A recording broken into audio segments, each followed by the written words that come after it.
kiddos. Today I'm going to read to you one of my favorite books. It's called Carlos and the Squash Plant.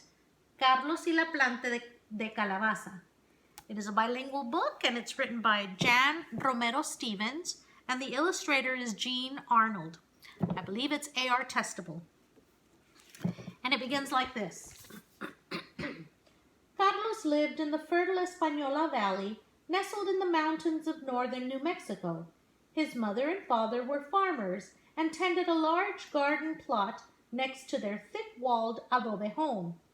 They grew green watermelons, sweet corn, juicy red tomatoes, and small green chiles so hot that they burned the roof of Carlos's mouth. But his favorite vegetable was squash because his mother used it for making calabacitas, a spicy dish that combines the flavors of corn, squash, cheese, and green chiles. Carlos spent most of his days helping in the garden right alongside his brother and father. Together they planted seeds, weeded between the long, even rows, and gathered vegetables when they were ripe. Carlos worked so hard that the rich brown earth ended up everywhere, under his fingernails, between his toes, and inside his ears. But he hated taking baths, and he especially hated washing behind his ears. His mother would warn him, "Si no te limpias las orejas, te va a brotar una calabacita." If you don't wash behind your ears, a squash plant is going to grow in them. But of course, Carlos didn't believe her. One day he had been in the garden all day and was especially dirty. When he came in the house, his mother told him he had to have a bath. "Oh, Mama, do I have to?" asked Carlos. But his mother just pointed toward the bathroom door. Carlos went in the bathroom and he shut the door. But instead of taking a bath, he wiped off his face with a washcloth and then he put on his pajamas, went into the kitchen, sat down at the dinner table with his brother, mother, and father. "Did you take your bath?"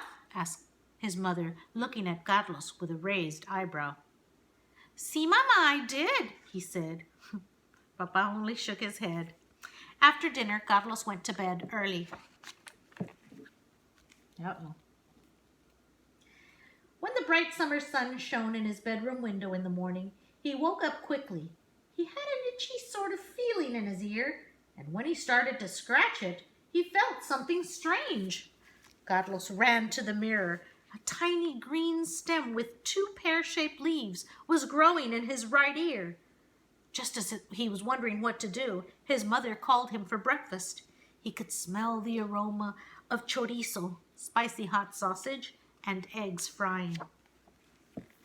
"Just a minute, Mama." "Oops, there it is," said Carlos, and he ran to his closet where he found a wide-brimmed hat. He pulled it down over both ears and he walked into the kitchen.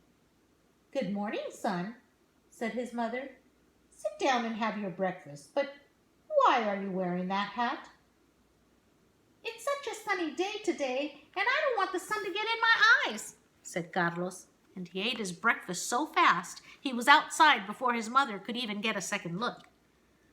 Carlos worked outside all morning, and he ate his lunch sitting on a branch of a huge cottonwood tree, while a thin stream of water ran beneath him. At nightfall, he came inside, and when his mother saw him, she told him to take a bath before dinner. "Oh, Mama, do I have to?" he asked. But Mama just pointed toward the bathroom door. Carlos went into the bathroom, but again, instead of taking a bath, he only wiped off his face with a wet washcloth, then he sat down at the table. "Carlos, did you take your bath?" his mother asked as she served his dinner. "Si, Mama, I did," said Carlos, and he quickly ate his dinner, and then he went upstairs to bed. He was so tired he fell asleep immediately. The next morning, when the sun felt warm on his face, his right ear was itching more than ever. He jumped out of bed and he looked in the mirror. The green plant that had been merely a little tiny shoot was now about 4 inches in length, 3 more leaves had joined the first 2. Ay, caramba, thought Carlos. But just then he heard his mother calling him, and he smelled the aroma of fresh warm cornmeal cakes cooking on the stove. Carlos ran across the hall to his brother's room, and he found a big hat on the highest closet shelf. He pulled it down over his ears, and he walked into the kitchen. "Good morning, son. Sit down for breakfast," his mother said. "But why are you wearing that big hat?" Oh, the sun is so hot. I don't want it to get into my eyes," Carlos said, and he ate only a few bites of his breakfast, and then he hurried outside. That evening, Carlos came from the garden for dinner, dirtier than ever, and once again his mother told him to take a bath before dinner.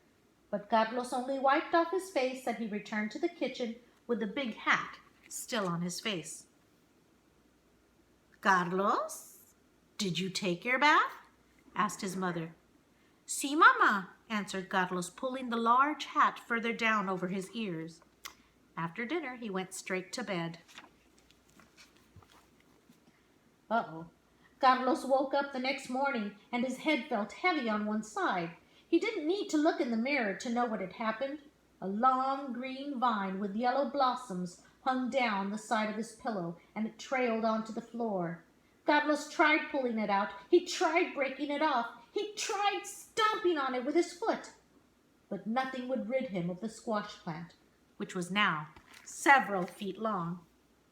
"Ay, caramba," he thought to himself. And just then he heard his mother calling him for breakfast. He ran to his parents' bedroom, where he found an even larger hat in his father's closet. Coiling the squash plant on top of his head, he pulled the hat down over both ears, and he walked into the kitchen. "Good morning, son. Have some warm tortillas and honey," said his mother. "But why are you wearing Papa's hat?" "It's very sunny outside," said Carlos. "I want to keep the sun out of my eyes." "But the sun isn't even shining today. It's windy and cloudy," said his mother. Carlos didn't answer, but he rolled up a tortilla and he took it outside with him to eat. Sure enough, the weather was breezy and cool. Tumbleweeds blew down the road, and Carlos had to hold on to his hat with one hand while he weeded the garden with the other. Just as it was getting dark, Carlos let go of the hat for just a moment, and a gust of wind carried it down the road.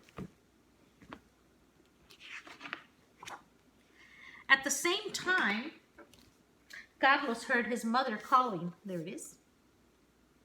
Him inside. Carlos covered his head with his arms, and before Mama could even ask him to take a bath, he had filled up the tub with water. Desperately, he began scrubbing his left ear, and at the same time, he felt a tingly, itchy sensation in the other ear, and amazingly, the squash plant began to shrink. The more he scrubbed, the smaller it became, until finally the vine had completely disappeared.